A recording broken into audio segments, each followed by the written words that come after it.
North of Tokyo, just a few hours by train, almost as if hidden within the mountains, there is a town called Kitakata. On its surface, it looks quite similar to many of Japan's rural towns, with low-profile buildings set against a mountainous backdrop and fairly quiet city streets.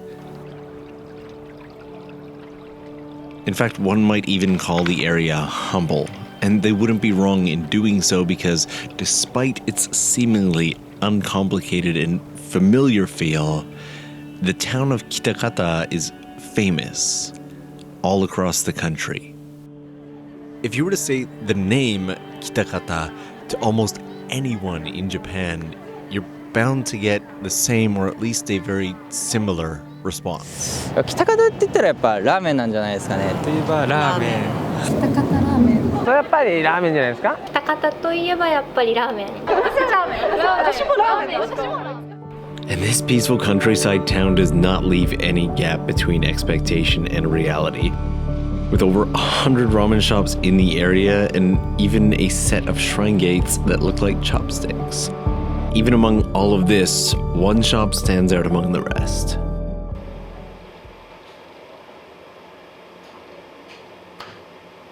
まあ最初お父さん、うちの親父がやってた頃はまだ普通通りで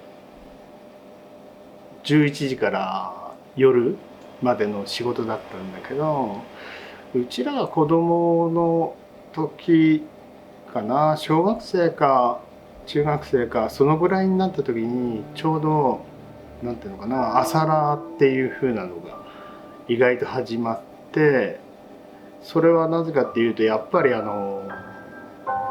店が道路に面してて朝の仕事が終わって食べに来てくれるっていう風なこともあったりとかですけど、喜んでくれるっていう風なことがあったんで、なおさら朝やっていても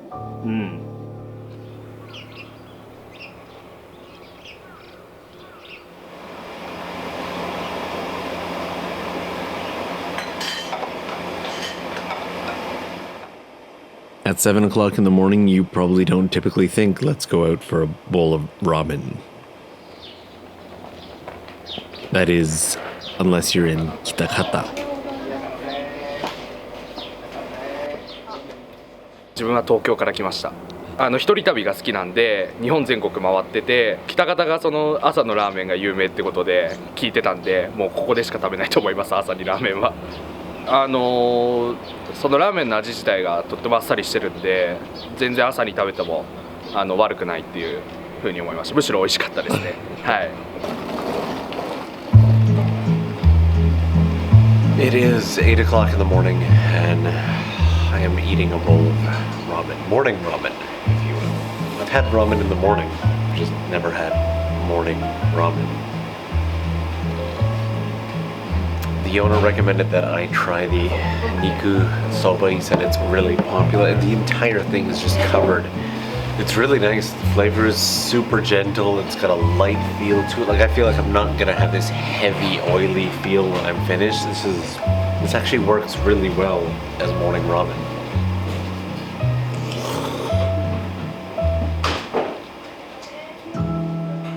The noodles are really part of what makes it special. Wavy noodles with a chewy texture that absorb the soup's flavor give the ramen a bit of a unique edge. Ramen comes in a variety of styles and flavors all across the country, and each style is designated its own name or classification, oftentimes with this name referencing the base or flavor of the soup. But here in Kitakata, the style of ramen is simply named after the town itself. 名前に北方ラーメンっていうラーメンにしてしまったっていう風なのは本当にすごいと思いますね。地域名をやっぱりくっつけてやってるところっていう風なのは、それ自体が本当になんていうんですかね、この辺の、文化じゃないけどそういう風な感じにみんな受け取ってたりとかしてるので。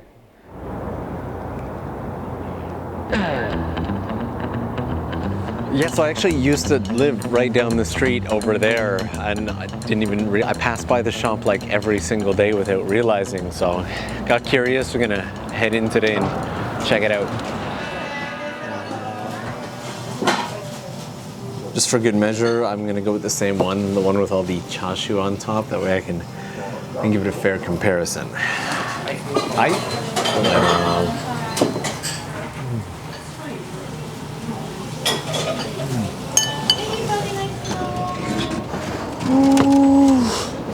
Yeah, those are really good. Definitely different from Kitakata though. My taxi driver back in Kitakata kind of called it when he was talking about the water, I think. 水でしょうね、やっぱり。茹でる水なんかも全然違うとやっぱり麺に染みますからね。チャーシューとか麺とかはこっちから送っても水だけは送れないですからね。水まで送るとなったら大変ですからね。The fresh running water that comes off of the mountains is a point of pride for many Kitakata locals. But you see, Kitakata is actually located in Japan's Fukushima prefecture. And when most people hear Fukushima, their mind goes straight to the 2011 earthquake and the events that followed. But without looking at a map, many don't realize just how wide the prefecture of Fukushima actually is. Kitakata itself is about as far inland as you can go before you start approaching the Sea of Japan. In fact, it's actually closer to the area of Niigata than it is to the Pacific coast. 意外と北方の町ってダメージが少なくて、そんなに壊れたとかなんとかっていうふうなのもなかったですし、ただ揺れたぐらいかなとか、まあ家なんかはひびが入ったりとかちょっとずれたりとかっていうふうなことありましたけど、まあ半壊とか全壊とかっていうふうなこともなくて、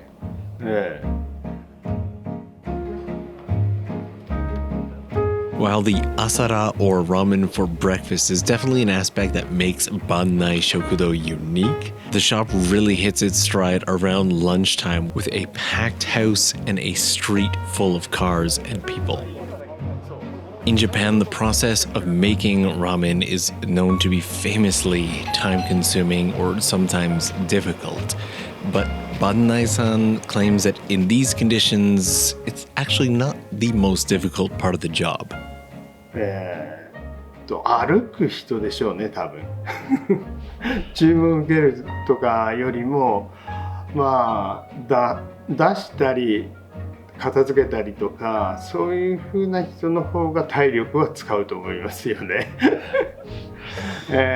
作ってる方は楽にはなってくるでしょうけど、やっぱりそういう風な技術自体もやっぱり習得していかなきゃいけないんで、まあ努力っていう風なのも若い人たちには必要なのかもしれないですよね。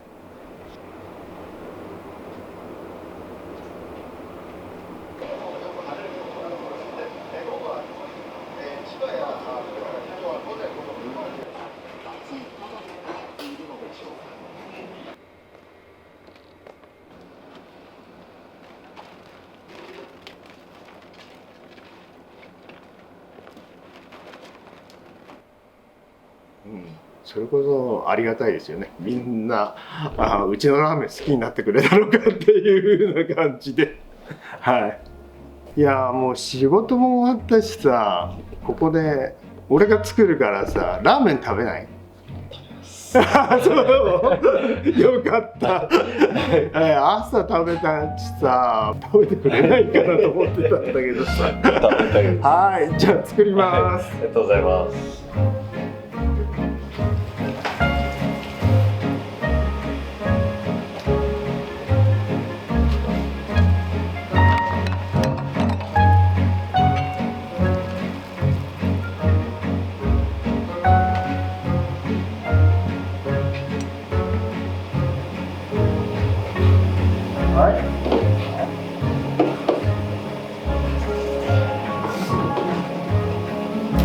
いただきます。